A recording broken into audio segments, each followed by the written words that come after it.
कहानी एक छोटी सी नेकी की है या पुराने जमाने में बगदाद के एक मोहल्ले में उम्र नाम का एक गरीब लड़का रहता था। उसका दिल बहुत नर्म था। उसकी माँ बीमार रहती थी और घर के अखराजात पूरे करना उसके लिए मुश्किल था। रोजाना फज्र के बाद वो बाजार जाता, मजदूरी करता और जो थोड़ा बहुत कमाता वो अपनी माँ के कदमों में रख देता। एक सर्द रात जब हर तरफ खामोशी थी, उमर घर लौटा तो रास्ते में उसने देखा कि एक बूढ़ी औरत ठंड में कांप रही है। औरत के पास खाने को कुछ ना था। उमर के पास सिर्फ दो रोटियां थीं, एक अपनी बीमार मां के लिए और एक अपने लिए। उसने लम्हा भर सोचा, फिर दोनों रोटियां इस औरत को दे दें।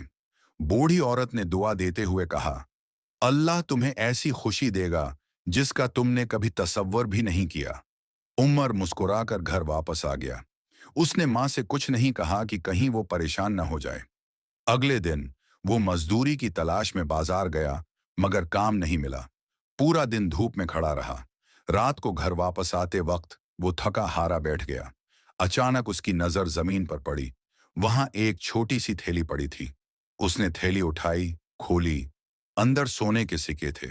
उमर ने दिल में कहा, यह तो बड़ी दौलत है, लेकिन मुझे नहीं मालूम ये किसका है। उसने अमीन दौलत दारल कज़ा के पास जाकर थैली जमा करा दी। काजी ने पूछा, तुमने थैली खुद ही लाई हो? तुम ले भी तो सकते थे। उमर ने मुस्कुराकर जवाब दिया, उमानत में खयानत ईमान के खिलाफ है। 3 दिन गुजर गए। एक ताजिर आया जो उस थैली का मालिक था। काजी ने ताजिर से पूछा, क्या तुम उस लड़के को इनाम देना चाहते हो?